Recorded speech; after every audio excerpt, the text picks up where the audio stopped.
A 32-year-old woman steps outside her home in rural Mississippi on a Friday evening.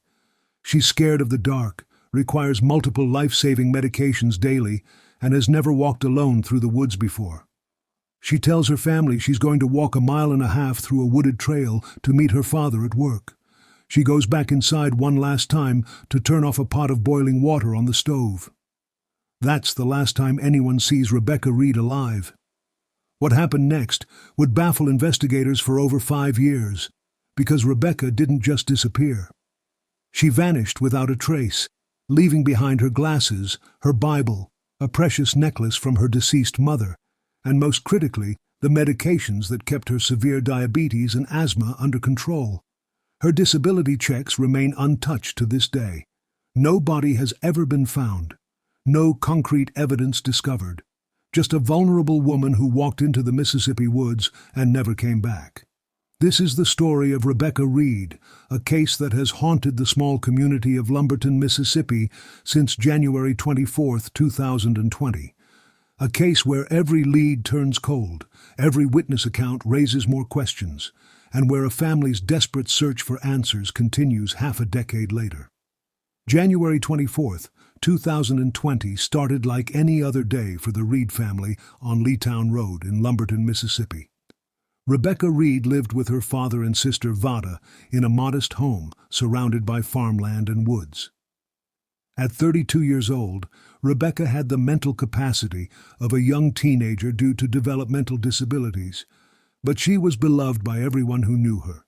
Her cousin Katie Cooley described her as someone full of light who could recite the entire Bible and never failed to greet family with a big hug and kiss. Rebecca's daily routine was predictable and safe. She rarely ventured far from home without family, and she absolutely never went anywhere alone after dark. Her fear of darkness was well known to everyone close to her. She also had a strict medication regimen for severe diabetes, severe asthma, and high blood pressure that required multiple doses throughout the day. Missing even one dose could be life-threatening. That Friday afternoon, Rebecca's sister, Vada, was preparing to leave for work around 4 p.m. Their father was working at a nearby farm about a mile and a half away through wooded trails. Here's where the story takes its first strange turn. Earlier that day, someone had shown Rebecca the path through the woods to reach her father's workplace. She had never made this journey before, never walked that distance alone, and certainly never attempted to navigate wooded trails by herself. According to her cousin, Katie Cooley, multiple news sources later reported inaccurately that Rebecca was supposed to take a short walk down the road to her father's workplace. This wasn't true. The actual plan was for Rebecca to pass through neighboring wooded trails, a much more challenging and isolated route that would take her far from any main roads or houses. As Vada prepared to leave for work, Rebecca told her family she planned to walk to the farm to meet their father. She would walk him home as darkness approached. Remember, their father was dealing with Alzheimer's disease, and the family was concerned about him walking home alone in the dark. What seemed like a thoughtful gesture from Rebecca would become the decision that changed everything. At approximately 4 p.m., Vada left for work, leaving Rebecca in the driveway of their home. Before starting her journey, Rebecca went back inside the house one final time. She turned off a pot of water that had been boiling on the stove. This simple, responsible act would be the last confirmed sighting of Rebecca Reid. What happened after Rebecca turned off that stove remains a complete mystery. She left the house wearing black sweatpants and a brown jacket. She left behind her glasses, which she needed to see clearly. She left her Bible, a book she treasured and read daily. She left a necklace her deceased mother had given her, something she never went anywhere without. Most telling of all, she left her medications. Rebecca was religious about taking her pills. Her family says she never ever went anywhere without ensuring she had her medication with her. The timeline of that evening reveals just how quickly things went wrong. Rebecca's father finished his work shift and began walking home from the farm, expecting to meet Rebecca along the way. When he arrived home and found no sign of his daughter, he immediately became worried.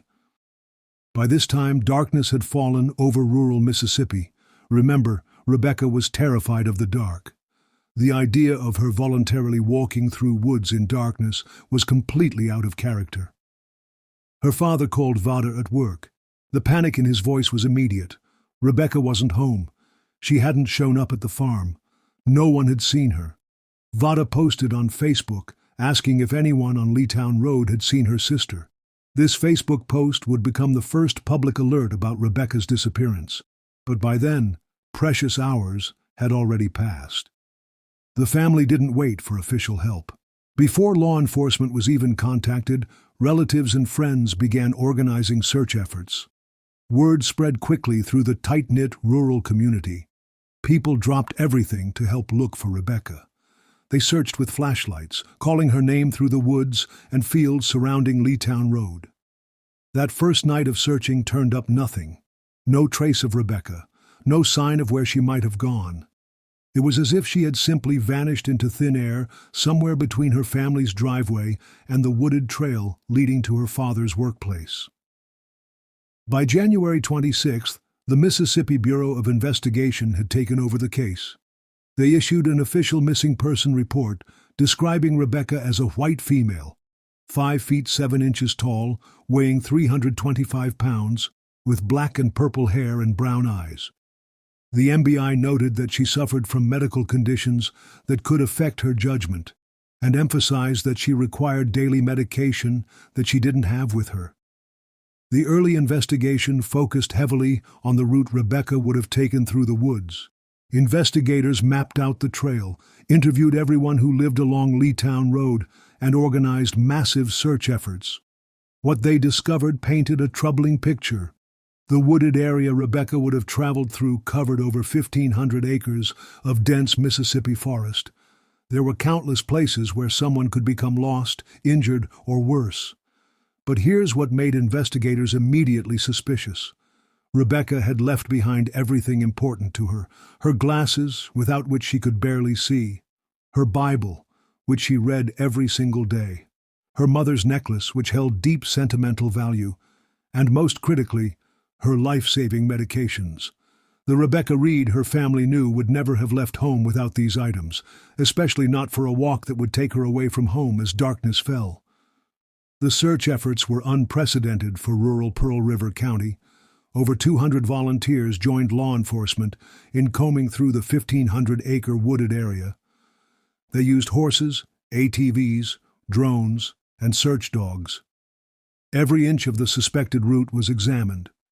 Search teams looked in creeks, ravines, abandoned buildings, and thick underbrush. The search continued for days, then weeks. They found absolutely nothing. Here's where the first major lead emerged, and it's a lead that continues to puzzle investigators today. A witness came forward, claiming they had seen Rebecca walking down Leetown Road on the afternoon of her disappearance. According to this witness, Rebecca was walking alone when a white SUV, possibly a Chevrolet Trailblazer, stopped near where she was walking. The witness couldn't say definitively whether Rebecca got into the vehicle, but the timing and location made this sighting critically important. The white Trailblazer became the focus of intense investigation. Law enforcement tracked down every white Trailblazer in the area, interviewed the owners, and tried to determine if any of these vehicles had been on Leetown Road that Friday afternoon. Chief Deputy Freddie Drennan, with the Pearl River County Sheriff's Office, later stated that while this was a lead they followed up on extensively, they found no hardcore evidence that the vehicle had anything to do with Rebecca's disappearance. But here's what makes this lead so significant. Rebecca's family insists she would never have gotten into a vehicle with a stranger. Never. Rebecca was naturally cautious around people she didn't know well. If she did get into that white Trailblazer, it was with someone she recognized and trusted. This realization shifted the investigation focus dramatically. Instead of looking for a random predator or stranger abduction, investigators began examining Rebecca's social connections more closely. The family's theory about what happened to Rebecca is chilling in its simplicity. They believe someone she knew and trusted approached her that day, someone who convinced her to get into their vehicle, someone who then took her against her will. Katie Cooley, Rebecca's cousin, has stated repeatedly that if somebody took Rebecca, It had to be somebody that knew her, because she would not have gotten into a vehicle with anyone she didn't recognize. This theory led investigators to examine Rebecca's relationships and daily interactions. They interviewed family members, church acquaintances, neighbors, and anyone who had regular contact with Rebecca. One relationship that drew particular scrutiny involved the wife of a pastor at the church Rebecca attended. Rebecca's sister Vada had been uncomfortable with this relationship because Rebecca had given this woman access to her bank account. Now, if you're finding this case as mysterious and heartbreaking as I am, and you want to see more deep dives into unsolved cases like this one, make sure you hit that subscribe button and let me know in the comments what other missing person cases you'd like me to investigate. Your engagement helps me bring attention to these forgotten cases and the families still searching for answers. Investigators questioned the pastor's wife extensively, but she provided an alibi, claiming she was staying with a relative when Rebecca disappeared. Neither she nor anyone associated with the church has been named as suspects. However, the fact that Rebecca had given someone outside her immediate family access to her finances raised red flags about her vulnerability to manipulation. The financial aspect of Rebecca's case provides another crucial clue about what happened to her. Rebecca received disability payments and Social Security benefits that were deposited directly into her bank account. From the day she disappeared until today, over 5 years later, none of that money has been touched. Not a single withdrawal, not a single transaction. This strongly suggests that whatever happened to Rebecca, she didn't leave voluntarily to start a new life somewhere else. As the investigation progressed, law enforcement conducted hundreds of interviews. They followed up on countless tips and leads from the public. Some leads seemed promising initially, but led nowhere. Others were clearly false reports from people seeking attention or reward money. The investigation generated what Chief Deputy Drennan described as a stockpile of false leads, each one requiring time and resources to investigate thoroughly. The case took an emotional toll on Rebecca's family that's hard to imagine. Her sister Vada found herself being questioned as a potential suspect simply because she was one of the last people to see Rebecca alive. Vada described being put through the ringer by investigators, understanding that they had to examine everyone close to Rebecca, but still finding the experience traumatic. She was eventually cleared of any involvement, but the questioning added stress to an already devastating situation. 3 years after Rebecca's disappearance, WLOX News conducted an extensive investigation into the case. Their reporting revealed just how thoroughly investigators had worked the case and how few concrete answers they had found. By 2023, investigators had conducted hundreds of interviews, followed up on dozens of tips, and exhausted most traditional investigative approaches. Yet Rebecca Reid remained missing without a trace. The case presents several disturbing possibilities, none of them good. The first possibility is that Rebecca became lost in the woods and succumbed to the elements or her medical conditions. However, the extensive searches of the wooded area make this less likely. Search teams covered every accessible inch of the 1,500-acre area with sophisticated equipment and found no trace of her. The second possibility is that Rebecca encountered someone she knew while walking toward the farm, someone who convinced her to get into their vehicle with malicious intent. This theory aligns with the witness account of the white trailblazer and the family's insistence that Rebecca wouldn't have trusted a stranger. If this is what happened, it means someone in Rebecca's circle of acquaintances is responsible for her disappearance. The third possibility is that Rebecca's disappearance was a planned abduction by someone who had been watching her routines and waiting for an opportunity. The fact that someone had shown Rebecca the wooded trail route earlier that day raises questions about whether this was coincidental or part of a larger plan. What makes Rebecca's case particularly haunting is how completely she vanished. In most missing person cases, investigators find some trace evidence. A piece of clothing, personal belongings, witnesses who saw the person after the disappearance, or financial activity that provides clues about what happened. In Rebecca's case, it's as if she simply ceased to exist the moment she left her family's driveway. The impact on the small community of Lumberton has been profound.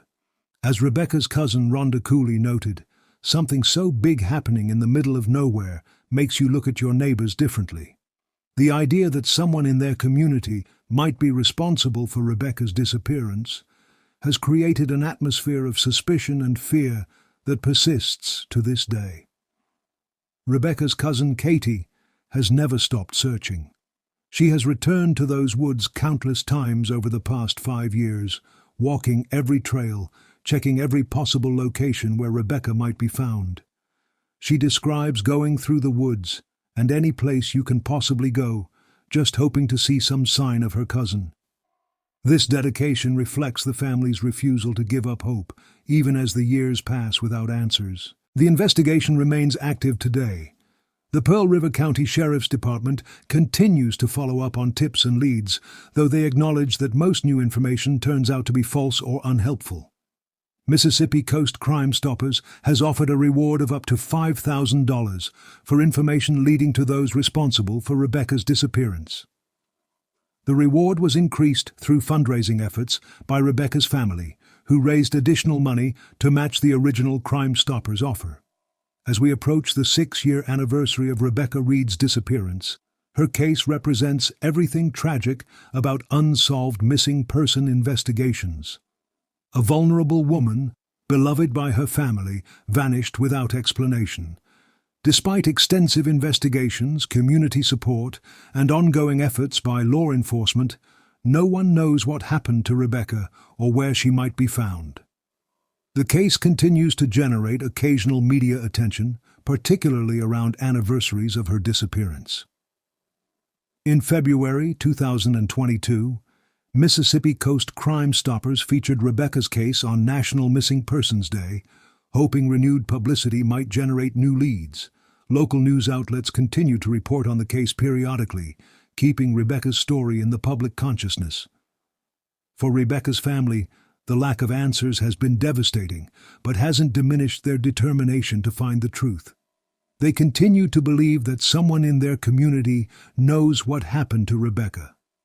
They continue to hope that someone will come forward with information that could finally bring Rebecca home, or at least provide closure about her fate. The Rebecca Reid case serves as a reminder of how quickly a normal day can turn into a family's worst nightmare. It highlights the vulnerability of adults with developmental disabilities and the importance of community vigilance in protecting the most vulnerable members of society. Most importantly, it represents a family's unwavering love and refusal to forget someone who meant everything to them. If you have any information about the disappearance of Rebecca Reid, please contact the Pearl River County Sheriff's Department at 601-403-2500 or Mississippi Coast Crime Stoppers at 877-787-5898. You can also submit anonymous tips through the P3 Tips app.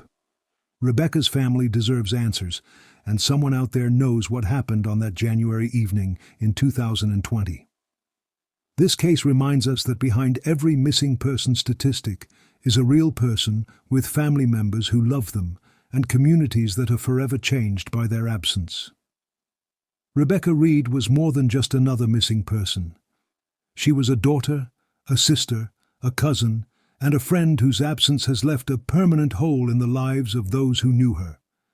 As we've seen throughout this investigation, Rebecca's case contains all the elements that make missing person cases so difficult to solve. A vulnerable victim, a rural location with limited witnesses, and the possibility that someone she trusted was responsible for her disappearance. These factors combine to create a perfect storm of investigative challenges that have kept this case unsolved for over 5 years. If this case has moved you as much as it has moved me, please take a moment to like this video and share it with others. The more people who know about Rebecca Reid's story, the better chance we have that someone with crucial information will come forward. Subscribe for more deep dives into cases that deserve our attention. And remember that every share could be the one that finally brings a family the answers they've been desperately seeking for years. The search for Rebecca Reid continues, and until she's found, her story remains one of the most perplexing and heartbreaking unsolved mysteries in Mississippi.